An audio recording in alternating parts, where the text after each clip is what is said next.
berlibur di Australia. Sayang, maksud baik Adi untuk selalu bersama keluarga batal terwujud. Sebenarnya ini rekaman yang sekarang ini, 3 proyek ini seharusnya Desember. Nah, Desember itu anak-anak libur.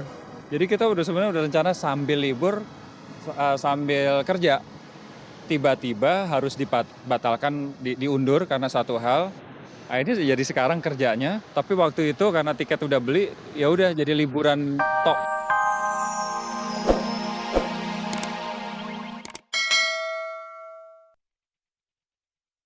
Apa kabar pemirsa? Di sore hari ini saya Farisa Kamelia kembali hadir di hadapan Anda bersama Kabar Kabari.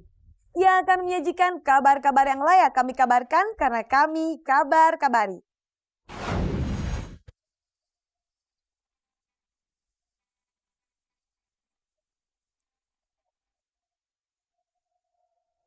Beginilah kondisi terakhir Afi Stavia. Tidak ada lagi keceriaan di wajahnya, tidak ada lagi gerak lincahnya. Yang tampak pada sosok Afi hanyalah kesengsaraan dan derita yang tidak berkesudahan akibat penyakit yang menggerogoti hampir seluruh jiwa dan raganya. Afi kini hanya bisa berbaring pasrah di tempat tidur menanti keajaiban datang. Melihat kondisinya yang kian memprihatinkan, Mami Marina, ibunda Afi yang awalnya tidak pernah putus harapan akan kesembuhan buah hatinya, kini tinggal menunggu jawaban pasti akan takdir sang putra tercinta. Ya, kayaknya kondisi dia ya Afi saat ini sangat menurun. Saya hanya tunggu jawaban dari Tuhan. Jalan mana dia akan tempuh. Saya sudah menerima sudah rela, sudah ikhlas kalau memang mau diambil. Sambil terus mendampingi Afi yang tergolek tak berdaya, sedikit demi sedikit Mami Marina mengulang kembali dalam ingatan pesan dan keinginan Afi yang belum sempat ia penuhi. Beberapa telah berhasil ia kumpulkan. Ya, permintaan dia dulu pertama baju. Dia mau kembali kepada Tuhan. Sebagai seorang laki-laki, bagaimana dia dilahirkan. Jas 1 setel. Dan ini ya kuburan, dia minta kita udah siapkan. Kami hanya satu, memang nih Mami lupa.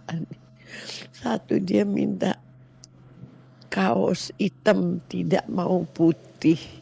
Jika mengingat kebersamaannya dengan Afi yang terbilang singkat, Mami Marina tak rela melepas buah hatinya begitu cepat. Tapi sekali lagi, anak hanya titipan Tuhan. Cepat atau lambat akan kembali kepada Sang Pencipta.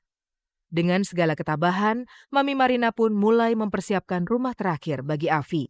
Ya, dia mau di sana, memang dia minta memang satu itu dengan kakaknya di Kampung Kandang. Ada kakaknya di sana dan dia minta supaya dikuburkan satu kuburan gitu, bukan satu liang. Enggak. Kini hanya yang terbaik yang ia harapkan untuk sang buah hati.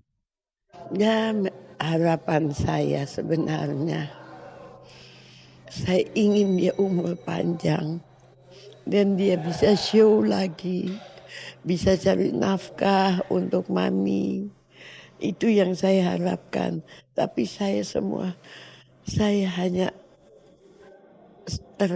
saya serahkan semua sama Yang Maha Kuasa. Dia hanya titipkan padaku. Bila mana dia mau ambil kembali, saya sudah ikhlas, sudah rela banget kok. Daripada lihat dia menderita. Walau tak ada cinta sehidup semati.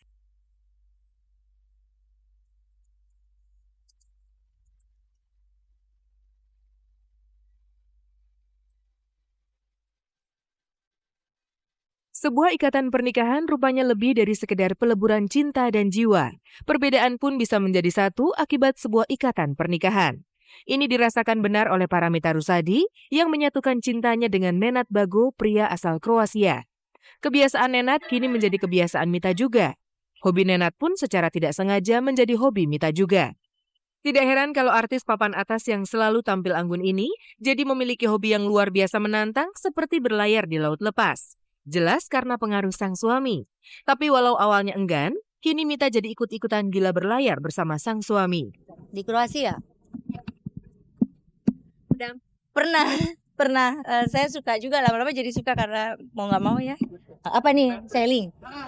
Sailingnya di Kroasia gitu. Selain berlayar, hobi Nenat yang lain adalah beraksi di atas motor. Kalau yang ini Mita sulit mengimbangi, walau cinta taruhannya.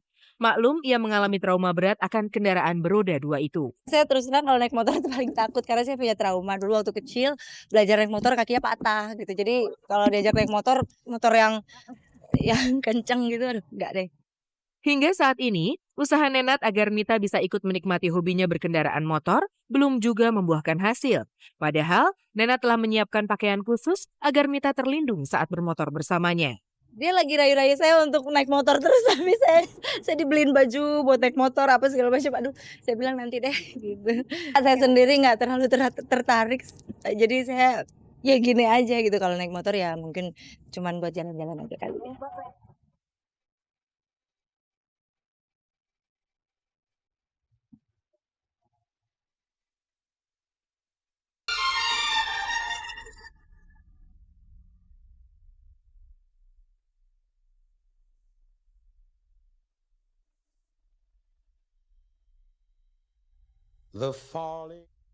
Demi memes sang istri, Adi MS rela jauh-jauh meninggalkan tanah air menuju Australia untuk mengerjakan rekaman orkestra album terbaru Memes. 6 hari Adi MS rencananya berada di negeri Kangguru.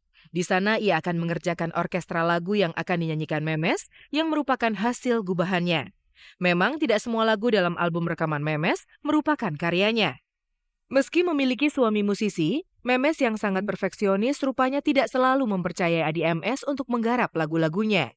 Kalau saya sempet, ayo. Kalau nggak sempet, biasanya Memes bebas-bebas aja. Kadang-kadang dibantuin Adikla kan awalnya kan, terus macem-macem. Nah kalau sekarang kebetulan saya mau rekaman ke Australia gitu. Memang dari album pertama tahun 95 dulu dia emang orangnya kan involved di macam-macam, cerewet sekali, perfeksionis untuk album dia, karena dia sebenarnya dia bukan penyanyi. Kalau saya bilang dari awal, dari album pertama dia tuh produser juga, karena dia yang nentuin lagu mana yang dia mau rekam.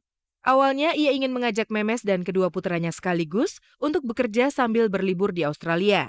Sayang, maksud baik Adi untuk selalu bersama keluarga batal terwujud. Sebenarnya ini rekaman yang sekarang ini, 3 proyek ini seharusnya Desember. Nah Desember itu anak-anak libur. Jadi kita sebenarnya udah rencana sambil libur, sambil kerja. Tiba-tiba harus dibatalkan, diundur karena satu hal. Nah, ini jadi sekarang kerjanya, tapi waktu itu karena tiket udah beli, ya udah jadi liburan tok. And soon I'll hear old winter song.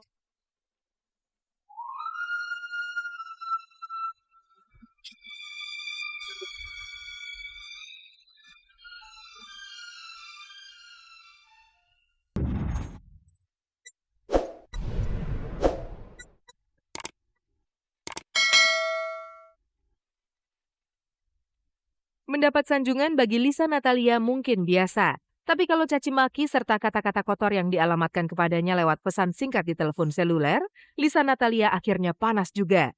Sebenarnya caci maki yang ia terima itu bukan hasil karya tangan orang iseng, melainkan para anggota SMS selebritis miliknya yang tidak puas dan kecewa dengan cara kerja sang operator.